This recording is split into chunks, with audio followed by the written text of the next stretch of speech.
Hello दोस्तों, welcome to my channel. आज हम आपको राज्य की कार्यपालिका के बारे में पढ़ाएंगे। तो देखिए कि राज्य की कार्यपालिका में जो है हमारे कॉन्स्टिट्यूशन, हमारे संविधान में जो है वो राज्य की कार्यपालिका को कौन से भाग में शामिल किया जाता है, तो भाग 6 में। ठीक है, यानी कि राज्य की कार्यपालिका जो आती है उसको भाग 6 में शामिल किया जाता है। हमारे कॉन्स्टिट्यूशन में जो राज्य की कार्यपालिका दी गई है उसको भाग 6 में शामिल किया जाता है। अब हमने देख लिया कि भाग 6 में तो राज्य की कार्यपालिका को शामिल किया जाता है, लेकिन कहां से लेकर कहां तक अनुच्छेद आता है राज्य की कार्यपालिका में, तो राज्य की कार्यपालिका में 153 से लेकर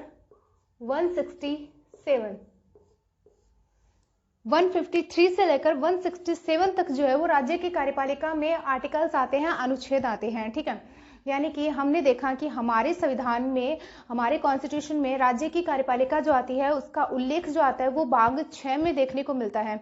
और कौन से आर्टिकल्स में आते हैं, तो आर्टिकल नंबर 153 से लेकर 167 तक आते हैं। आर्टिकल 152 जो आता है उसमें राज्य की परिभाषा दी गई है, लेकिन अब हम जो है ये देखेंगे आर्टिकल 153 से लेकर आर्टिकल 167 तक। अब हम देखते हैं कि जो हमारे संविधान में जो राज्य की कार्यपालिका जो आती है उसमें कौन कौन शामिल होते हैं, यानी कि राज्य की कार्यपालिका के अंतर्गत कौन कौन आते हैं। तो हमारे राज्य की कार्यपालिका के अंतर्गत राज्यपाल आते हैं, मुख्यमंत्री आते हैं, मंत्री परिषद आती है और राज्य के जो महान्यायवादी या एडवोकेट जनरल जो होते हैं वो आते हैं। मतलब कि सबसे पहले स्टार्टिंग में हमने देखा कि हमारे कॉन्स्टिट्यूशन में, संविधान में राज्य की कार्यपालिका जो है उसका वर्णन कौन से भाग में देखने को मिलता है, तो भाग 6 में जो है वो राज्य की कार्यपालिका का उल्लेख मिलता है।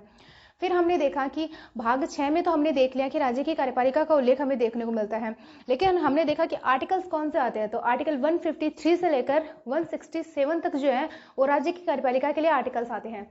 अब देखेंगे कि राज्य की कार्यपालिका में किन किन को शामिल किया जाता है।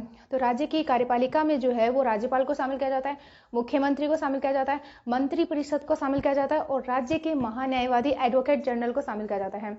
अब हम आपको बताएंगे कि जो राज्य की कार्यपालिका जो है उसमें राज्यपाल के लिए कौन से आर्टिकल, कहां से लेकर कहां तक आर्टिकल्स आते हैं, और मुख्यमंत्री के लिए और मंत्री परिषद के लिए और राज्य के महान्यायवादियों के लिए कौन से आर्टिकल आते हैं। तो राज्यपाल के लिए जो है वो आर्टिकल 153 से लेकर आर्टिकल 162 तक जो है वो राज्यपाल का उल्लेख मिलता है।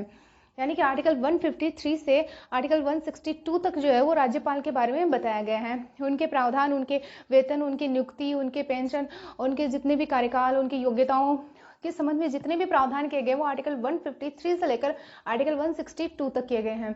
अब मुख्यमंत्री जी के बारे में जो है वो हमें आर्टिकल 163 से लेकर 164 तक मिलता है। ठीक है, यानी कि राज्यपाल जी के बारे में तो हमें पता चलता है 153 से लेकर 162 तक, और मुख्यमंत्री के बारे में 163 से लेकर 164 तक।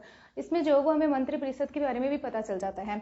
मुख्यमंत्री के जो वेतन होते हैं, कार्यकाल होता है, उनकी नियुक्ति प्रक्रिया होती है, किस प्रकार से जो वो उनका मतलब नियुक्ति होती है, उन सभी बातों के बारे में जो हमें उल्लेख मिलता है वो आर्टिकल 163 से लेकर 164 में मिलता है, और मंत्री परिषद भी इसी के अंतर्गत आ जाती है। अब नेक्स्ट आते हैं हमारे राज्य के महान्यायवादी एडवोकेट जनरल। इनका उल्लेख जो वो कौन से आर्टिकल में मिलता है, तो हम बताएंगे आपको कौन से आर्टिकल में मिलता है। आर्टिकल 165 में, यानी कि राज्य के महान्यायवादी एडवोकेट जनरल का उल्लेख जो होता है वो हमें आर्टिकल 165 में देखने को मिलता है। अब आप सोचोगे कि हमने आर्टिकल तो 167 बताए और यहाँ तक मैम ने तो जो है वो राज्य के महान्यायवादी के लास्ट एंड जो आर्टिकल बताया वो 165 हो गया। तो दो आर्टिकल्स कहाँ पे आए, तो दो आर्टिकल 166 और 167, ये दोनों आर्टिकल जो आते हैं वो राज्य के कुछ कार्य होते हैं, राज्य के कार्य,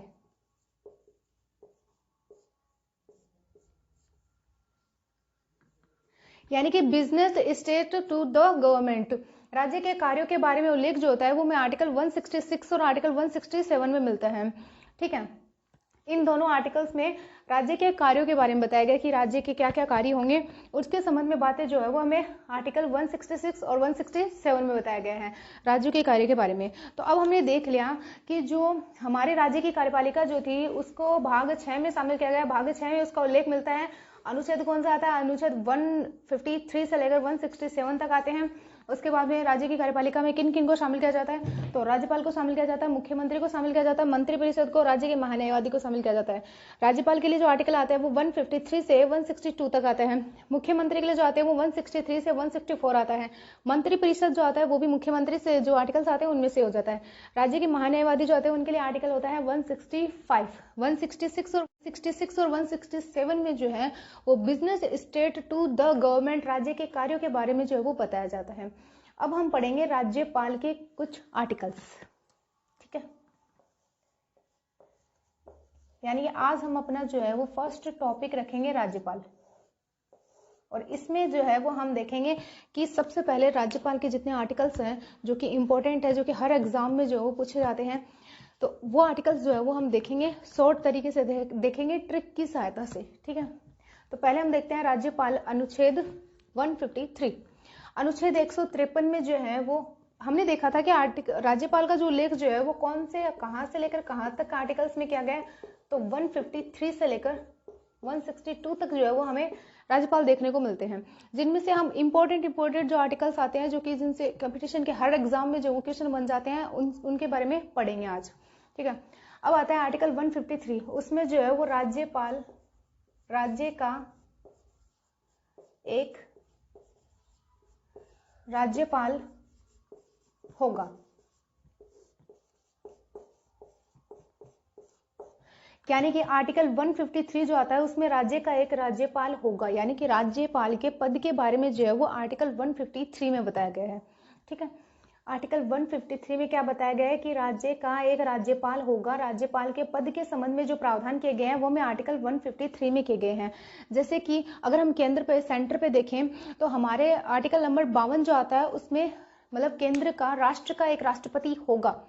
इनके राष्ट्रपति के पद के संबंध में जो प्रावधान किए गए हैं वो आर्टिकल 52 में किए गए थे, और यहाँ पे आर्टिकल 153 जो आता है उसमें राज्य का एक राज्यपाल होगा, इनके पद के बारे में बताया गया है, ठीक है।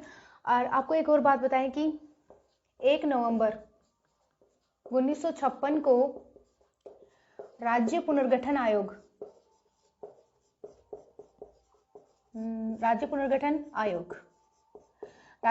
आयोग जो है फजल अली कमेटी की सिफारिश पे लाया गया था। फजल अली कमेटी की सिफारिश पे लाया गया था। 1 नवंबर 1956 को राज्य पुनर्गठन आयोग जो था वो फजल अली कमेटी की सिफारिश पे लाया गया था, और राज्य पुनर्गठन आयोग में जो वो पहले हमारे राजस्थान में जो वो राज प्रमुख और उपराज प्रमुख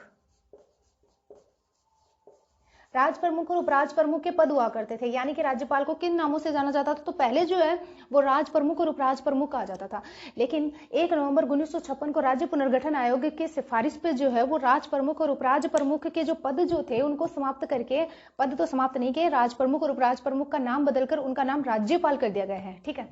यानी कि इन दोनों को चेंज करके और फिर इनकी जगह पे जो है वो राज्यपाल शब्द ले आया गया है, ठीक है। यानी कि हमें जो है वो अनुच्छेद 153 में राज्य का एक राज्यपाल होगा, यानी कि उनके पद के बारे में बताया गया है। 1 नवंबर 1956 को राज्य पुनर्गठन आयोग में जो कि फजल अली कमेटी की सिफारिश पे लाया गया था उसमें राज प्रमुख और उपराज प्रमुख के जो नाम थे उनको बदलकर राज्यपाल का नाम जो है वो रख दिया गया है। अब राज्य का एक राज्यपाल होगा। अब आपके दिमाग में क्वेश्चन आएगा कि राज्यपाल जो होता है वो एक राज्य का राज्यपाल हो सकता है या अन्य दूसरे राज्य का राज्यपाल भी हो सकता है, तो इसके संबंध में भी एक प्रावधान किया गया है। यानी कि एक कॉन्स्टिट्यूशन में हमें एक अमेंडमेंट एक्ट किया गया था, 7th कॉन्स्टिट्यूशन अमेंडमेंट एक्ट 1956, यानी कि 7वें संविधान संशोधन अधिनियम 1956 के तहत ये प्रावधान किया गया था कि एक राज्य का राज्यपाल जो है वो दूसरे राज्य का राज्यपाल भी हो सकता है। यानी कि 2 या 2 से अधिक राज्यों का राज्यपाल जो होता है, मतलब कि ये समझो आप जैसे एक राजस्थान के राज्यपाल है, तो वो ऐसे नहीं है कि वो सिर्फ राजस्थान के राज्यपाल बन के रहेंगे, वो जो है वो हमारे महाराष्ट्र के राज्यपाल भी हो सकते हैं, ठीक है।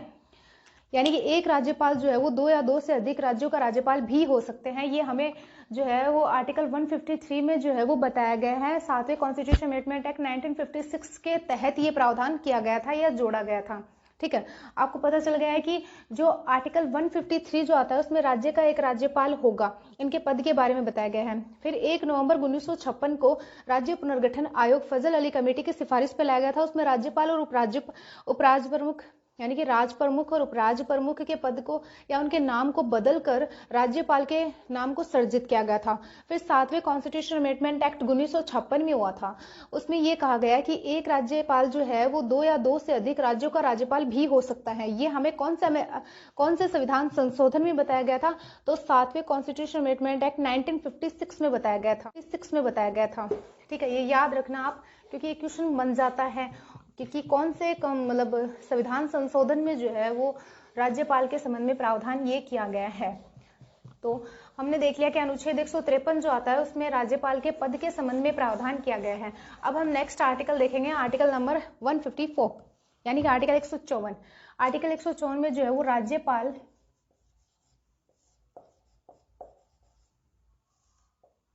राज्य की कार्यपालिका शक्ति जो होती है, राज्य की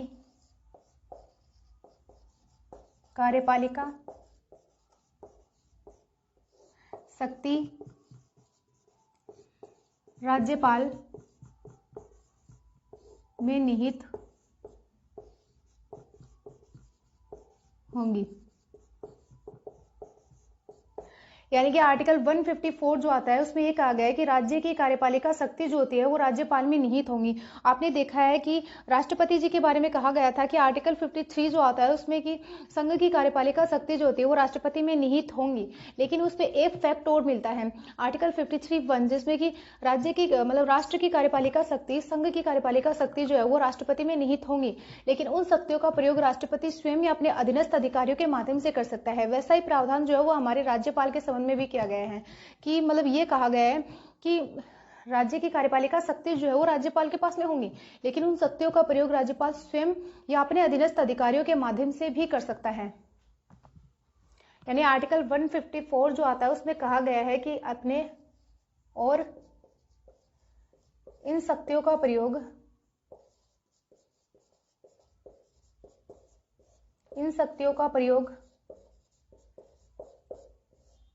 स्वयं या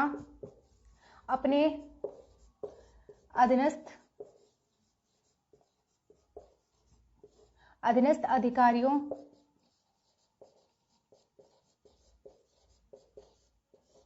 के माध्यम से कर सकते हैं।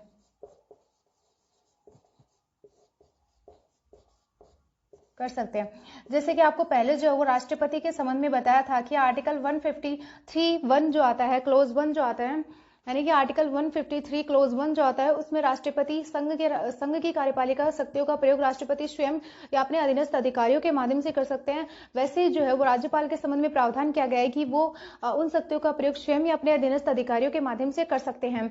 अब अधीनस्थ अधिकारी मीन्स अधीनस्थ अधिकारी मतलब मंत्री परिषद, इनके सभी सलाह से परामर्श से जो है वो अपनी शक्तियों का प्रयोग करेंगे।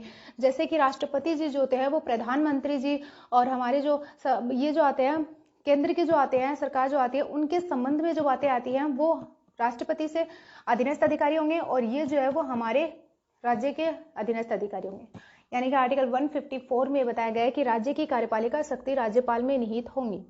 इन शक्तियों का प्रयोग वो स्वयं अपने अधीनस्थ अधिकारियों के माध्यम से कर सकते हैं। ये कौन से आर्टिकल में कहा गया? आर्टिकल 154 में कहा गया है। ठीक है, आप याद रखना क्योंकि ये आर्टिकल इंपॉर्टेंट बन जाता है, क्योंकि इसमें ये कहेंगे कि राज्य की कार्यपालिका शक्ति जो होती है वो राज्य किस में निहित होती है? कार्यपालिका शक्ति जो होती है वो राज्यपाल में निहित होगी। और आपको एक और बात बता दें कि राज्यपाल जो होता है वो हमारे राज्य का संवैधानिक प्रमुख होता है। ठीक है, संवैधानिक प्रमुख होता है हमारे राज्य का। अब ये आर्टिकल देखो आप, अनुच्छेद 154 में राज्य की कार्यपालिका शक्ति राज्यपाल में निहित होंगी और इन शक्तियों का प्रयोग वो स्वयं या अपने अधीनस्थ अधिकारियों के माध्यम से कर सकते हैं। ठीक है, ये हो गया आपका क्लियर आर्टिकल 154। अब हम नेक्स्ट आर्टिकल देखते हैं, आर्टिकल 155 कि आर्टिकल 155 में जो है वो क्या बताया गया है। ये मिटा देते हैं ताकि बोर्ड थोड़ा अच्छे से दिखे।